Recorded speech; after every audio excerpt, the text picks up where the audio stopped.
Welcome to G Fun Facts Online. Think about the last time you used your phone to order food, call a ride, or hire a freelancer. A few taps, and the real world rearranges itself for your convenience. But have you ever wondered what's happening behind that seamless interface? It's not magic. It's a world run by code, a new economic reality sometimes called algorithmic economics. And the gig economy, the world of Uber, DoorDash, and Upwork, is its primary testing ground. These platforms aren't just digital marketplaces. They are managed by powerful, invisible algorithms. But here's the most fascinating part. These algorithms aren't static. They are constantly learning and changing, shaped by every single choice we make. Every ride you accept, every rating you give, every job a worker declines, it's all data that feeds back into the machine, sculpting the future of work in real time. Today, we're peeling back the screen to look at this hidden world, to see how our collective choices as consumers and workers are forging a new economic landscape, full of incredible opportunities and profound challenges. Let's start with the architects of this system, the algorithms themselves. Gig economy platforms are built on three main types of algorithms, each with a specific job. First, you have the matching algorithms. Think of these as the ultimate digital matchmakers. When you request a ride, this algorithm instantly analyzes dozens of factors: your location, the nearest driver's location, traffic patterns, and that driver's availability. Its goal is to create the most efficient pairing possible, minimizing your wait time and maximizing the driver's work time. On freelance platforms like Upwork, it's even more complex. The matching algorithm there sifts through worker skills, project histories, client reviews, and even how quickly they respond to messages to suggest the perfect person for a job. The entire system is designed for speed and efficiency, creating a fluid, responsive market. The second type, and perhaps the most famous, is the pricing algorithm. You probably know it by another name: surge pricing. This is the algorithm that adjusts the price of a service based on real-time supply and demand. When it's raining and everyone is trying to get an Uber home, the algorithm senses that demand is far outstripping the number of available drivers, so it automatically raises the fare. This has a dual effect. On one hand, the higher price is meant to incentivize more drivers to get on the road and head to that busy area. On the other, it allocates the few available cars to the customers who are willing to pay the most. Platforms argue this is just efficient market dynamics at work, optimizing the system for everyone. But for workers, it can mean unpredictable and volatile income, turning their paycheck into a constant gamble. And this isn't just for rides. Food delivery apps use it to adjust fees based on how busy a restaurant is, and freelance rates for certain skills can fluctuate based on market demand. It's the classic economic principle of supply and demand, but supercharged and happening second by second. The third and final pillar is the reputation and performance algorithm. This is the algorithmic taskmaster. In the gig economy, performance is almost entirely driven by customer ratings. Every 5-star review, every thumbs up, is a critical piece of data. A high rating acts like a digital badge of trust, boosting a worker's visibility and leading to more and better job offers. But a low rating can be devastating, leading to fewer opportunities, or even being kicked off the platform entirely, a process known as deactivation. These algorithms don't just collect the data, they act on it. They can automatically send performance warnings, offer bonuses for high scores, and, most critically, terminate a worker's access without any human oversight. This transforms every single customer interaction into a high-stakes performance review, with an invisible and often inscrutable algorithm acting as the final judge. So we have the matchmaker, the price setter, and the taskmaster. These three algorithms build the digital marketplace. But they don't operate in a vacuum. They are constantly being shaped by the people who use them, starting with the consumer. As a consumer, your power goes far beyond just choosing which app to use. Your choices are a fundamental force that molds this entire economy. The very existence of the gig economy is a testament to consumer demand. Our collective desire for convenience, speed, and affordability created the market in the first place. The fact that we are willing to pay for on-demand food, groceries, and transportation has forced countless businesses, both old and new, to integrate gig workers into their operations just to keep up with our expectations. It's a powerful feedback loop.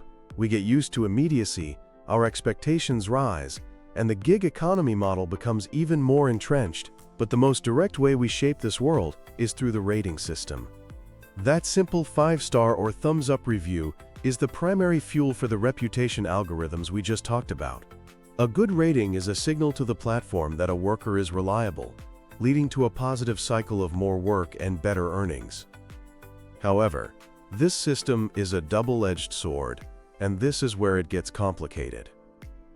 Research has revealed that customer ratings can become a channel for our own unconscious biases.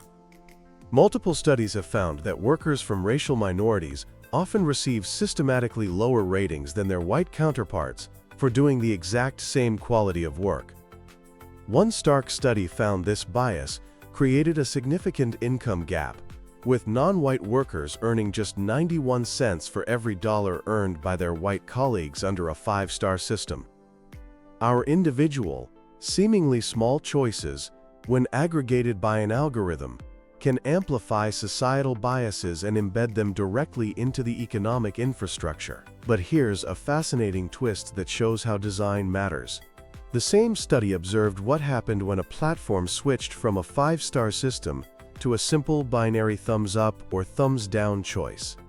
The racial earnings gap vanished. Why? Because a binary choice provides less room for subtle, unconscious bias to creep in. You can't give someone a slightly lower 4-star rating. It's either good or it's not.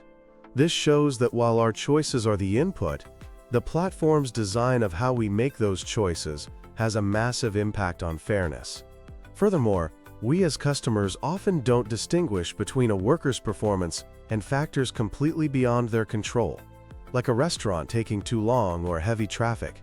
A lower rating in these cases unfairly punishes the worker, adding immense stress to a job where your livelihood can depend on the mood of a single customer.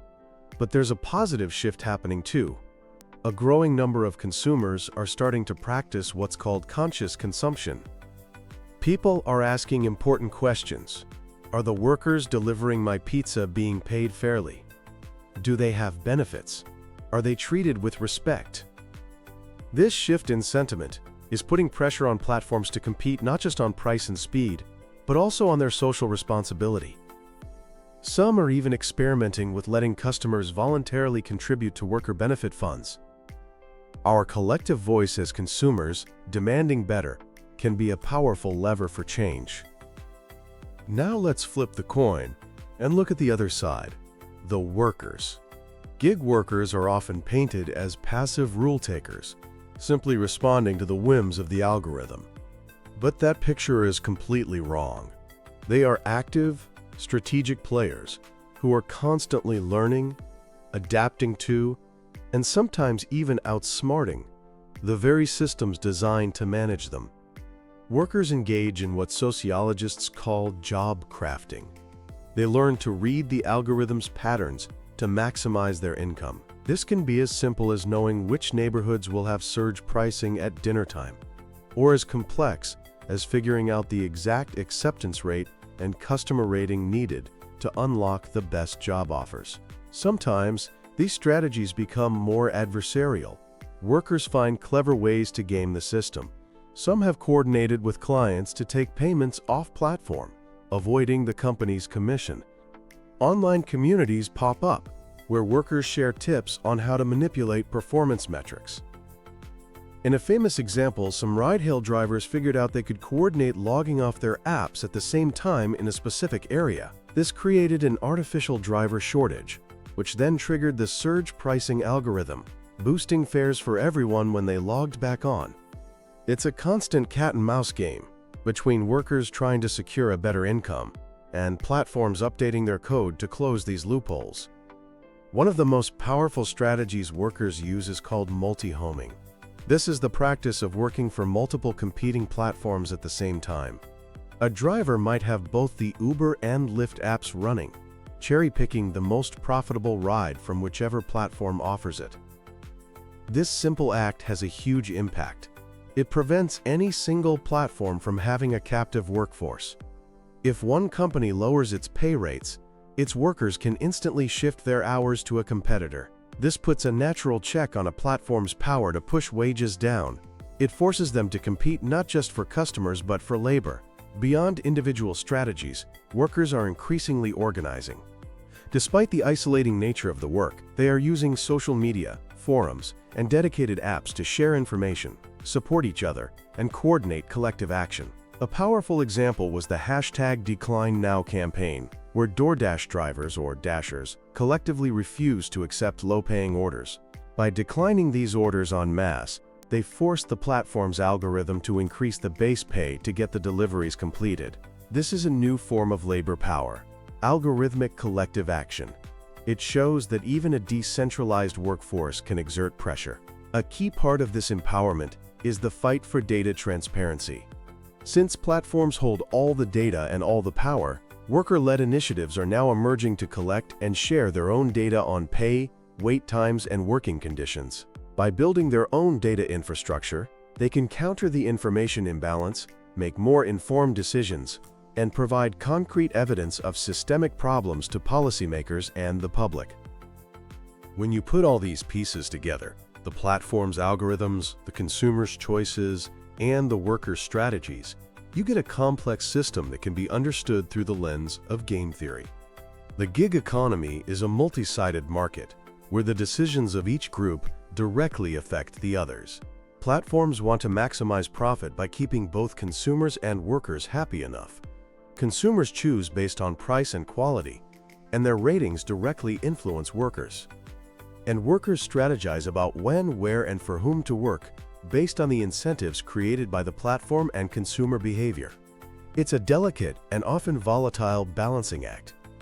This new economic landscape raises huge ethical and regulatory questions for all of us. First, there's the issue of fairness and bias. As we saw, algorithms aren't neutral. They can absorb and amplify human biases on a massive scale. And because the code is often a corporate secret, a black box, workers can't understand or challenge decisions that impact their livelihood, like why they stopped receiving good offers or why they were deactivated. This leads to a profound sense of powerlessness. Second is the precarious nature of the work itself. Most gig workers are classified as independent contractors, not employees. This legal distinction means they aren't entitled to basic protections like minimum wage, overtime, sick leave, or unemployment insurance. The flexibility they are offered comes at the cost of stability and a social safety net. So, what does the road ahead look like? The challenges are being met with a multi-pronged response. Policymakers around the world are debating new regulations, from creating a third category of worker that blends flexibility with protections, to pushing for full employee status. Worker empowerment, through collective action and data sharing, will continue to be a vital force for change, giving workers a stronger voice to negotiate for better conditions. And finally, there's a growing call for conscious design from the platforms themselves. This means building algorithms that are not just efficient, but also fair, transparent, and humane. It means treating worker well-being as a key goal, not just an afterthought. The gig economy is not a finished product. It's a system in constant motion, an ecosystem where the clicks, ratings, and work patterns of millions of us are the evolutionary pressures driving its future. The consumer's demand for immediacy fueled its rise, and the worker's strategic pursuit of a decent living is testing its limits. The story of the gig economy is the story of a new kind of power, decentralized yet concentrated, flexible yet controlling. As these systems become more embedded in our lives, the challenge is to ensure that the future of work we are building is not only convenient, but also equitable and empowering for everyone involved. The old invisible hand of the market is being recoded, and every choice we make helps write the script.